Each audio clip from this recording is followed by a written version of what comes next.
Massive wildfires continue to burn out of control around Los Angeles, with more high winds forecast into tomorrow. Almost 180,000 people have been ordered to leave their homes so far. And this is what the flames are leaving behind. Entire neighborhoods completely destroyed, everything gone. Only the charred remains of trees have been left standing.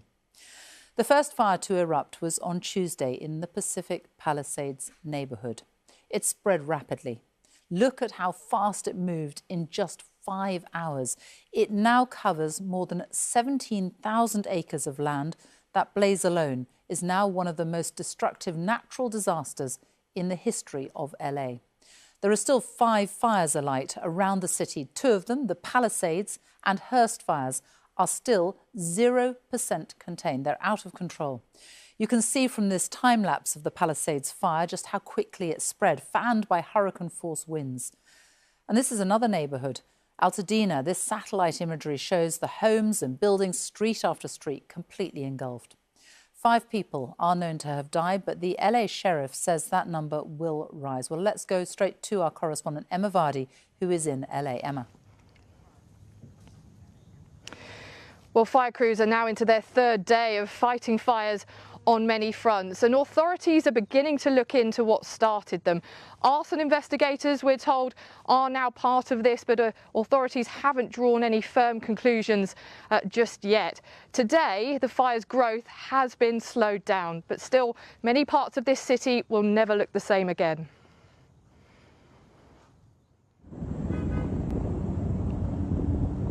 Still they burn. The most catastrophic fires Los Angeles has ever seen. Overnight, the Hollywood Hills resembling a disaster movie, a huge crescent of flame engulfing an iconic community of California. More than 130,000 people have been told to evacuate their homes. Here, just one of many properties engulfed, turned to a shell.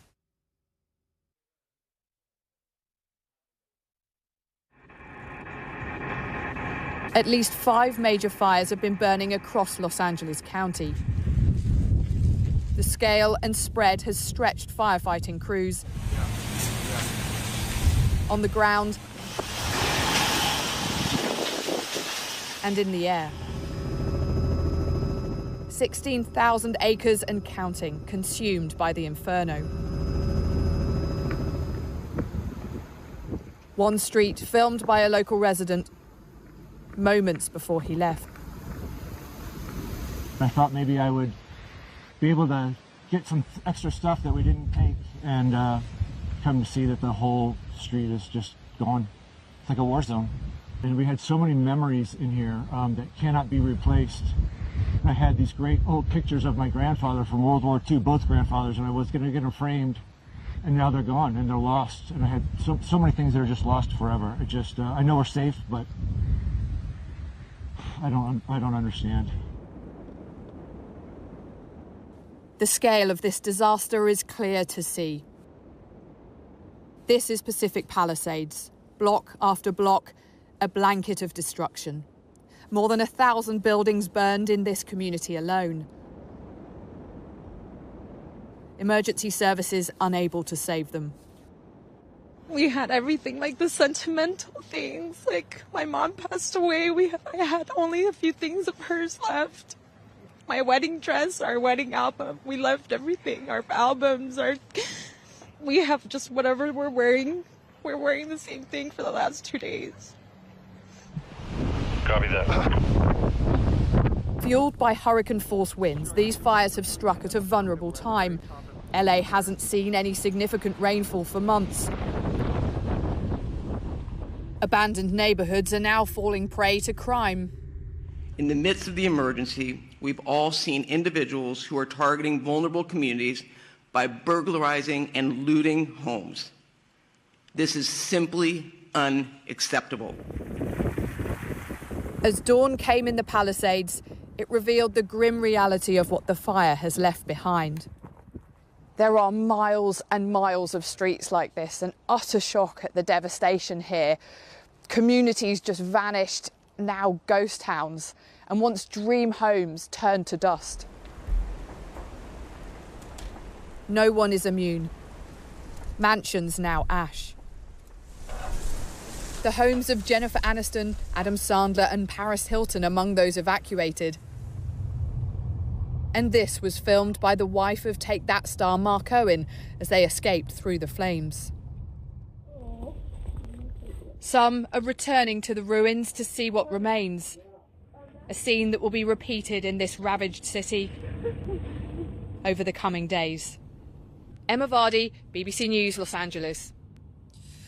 President Biden has just described the LA fires as the most devastating in California's history. Have a look at these before and after images of the destruction that the flames have left behind. This was someone's home in Altadena, and this is what it looks like now.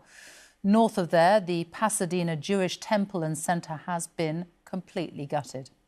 And this business in the Pacific Palisades, where the largest fire is still burning, was not spared either. Our correspondent John Sudworth has been to the Palisades and spoken to some of those people who have been affected. Late into the night, we watch one of America's wealthiest neighborhoods burn. The flames so intense, the fire crews are powerless to stop them. So if I very quickly take my mask off, the air is absolutely thick with smoke.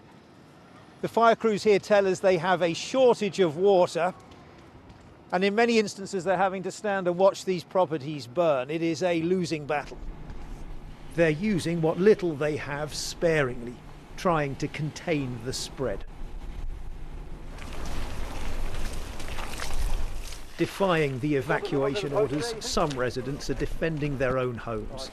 With all the surrounding properties burning, I helped Tony and his neighbours scooping water out of the swimming pool and dousing the flames at their boundary. Since 1993, I've seen a couple of fires, but nothing like this. I wouldn't see this in my nightmare. I never thought it would come through here. David was hoping his home might have survived. But the whole neighbourhood has gone. And with it, his house too.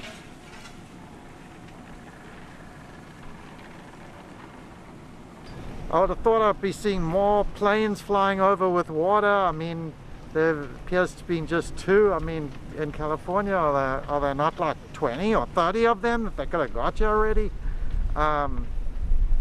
I would have thought the firemen would like take a stand on a certain area. Maybe they did, and I'm just not seeing it. But wealth and privilege are no protection from this disaster, with the ordinary human defences rendered futile in the face of its devastating force. John Sudworth, BBC News, Pacific Palisades. Well, almost 180,000 people have been told to evacuate. A further 200,000 LA residents are under evacuation warnings, which means they may have to flee at a moment's notice. What happens to all those people who have lost their homes, lost everything? Where do they go? Well, many of them have made their way to evacuation centres like this one in Pasadena. John Sudworth is at another centre in Westwood near Beverly Hills. He joins us now. John. Well, Sophie, this particular evacuation centre has taken more than 200 people sleeping in this building here last night, catering provided by the Salvation Army. And, of course, for lots of those people, having seen their homes burned, there is nowhere else to turn. One of those people is Marina. Marina is from Ukraine. She only arrived in America 4 months ago as part of a program that has brought thousands of Ukrainians to America. Marina, tell me what happened to you yesterday.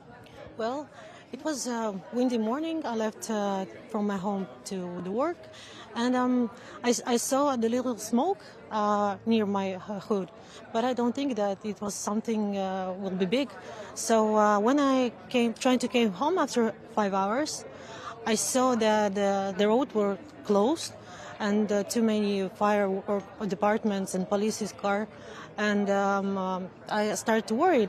And then I just came back to Santa Monica Pier just to watch what happened there, because everything were in smoke, and I saw the fire flames, they were so big.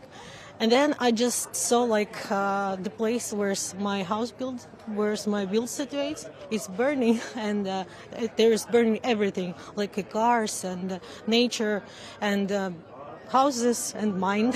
So I just lost everything because I just went to the work like that, and I don't have anything, no documents, nothing. So it's a very terrible, terrible story. You've only been in America for 4 months. You came here escaping the disaster of the war in Ukraine. What will happen to you next now? Actually, I don't know, but the only way can I say that I will not give up. So I just try to move on and start my life again. That's it. Marina, thank you for talking to us. We wish you all the best in these very difficult circumstances. Sophie, we've seen all day today volunteers turning up here, bringing food and supplies. With a disaster like this, of course, everybody in this city knows somebody who's been affected. John, thank you. Well, there have been some incredible stories of rescues and bravery as people fled their homes, and many neighbourhoods now look like this, completely deserted for block after block, houses completely destroyed. Many of the people who have escaped have been talking about the speed with which the fires have been spreading, including Aaron Sampson, who helped his father-in-law get out. Here is their story. We've just been evacuated. We've just been evacuated from this Good Samaritan's car. You got it, Dad. We're having to walk. This is crazy. There's a fire right outside our car. We got it. No, not that way, Dad. My father-in-law has Parkinson's. He can barely move. This was a heroic effort on his part. It's very wobbly. Here, let me try to get you home. Which way do I go? This way, Dad, to the sidewalk. Let me guess. I went outside. I saw smoke and fire near my father-in-law's house and realized we need to go. The problem is we didn't have a car. By circumstance, we had no car in the house. I ran up and down the street where he was, Glen Haven, finally found a neighbor who was willing to swing by and pick us up. Most people had already gone at that point. And at that point, I grabbed his medicine. That's the only thing I could think to grab. Turn around, Dad. We got this. And at that point, we jumped in his car. This guy, Jeff, neighbor we'd never met before, but, you know, salt of the earth, saved our lives.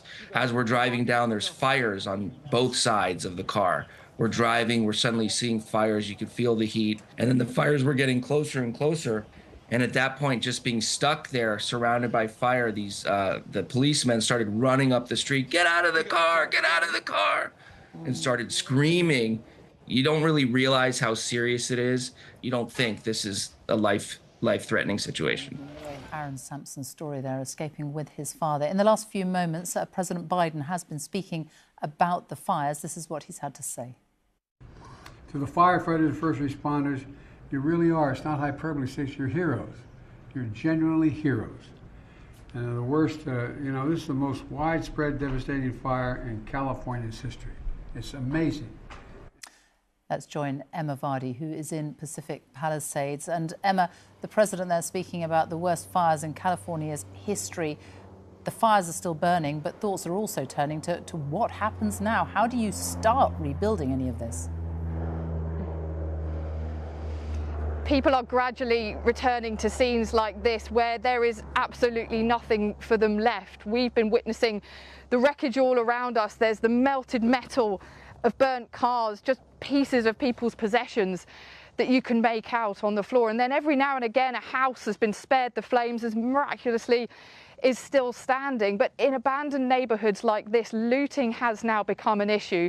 Police say they've made 20 arrests for looting. They've stepped up patrols. They're warning people coming back into these areas that they will clamp down on looting very seriously. Now, there have been reported 5 deaths so far in these fires, but we know that investigators are currently examining other human remains that have been found in burnt-out properties, so that number may well rise. And of course, while this is all still going on the ground, the questions for political leaders have begun. Questions over cuts to fire budgets, over whether California was prepared enough for a natural disaster like this, because it's clear that the road to recovery for LA is going to be a very long one.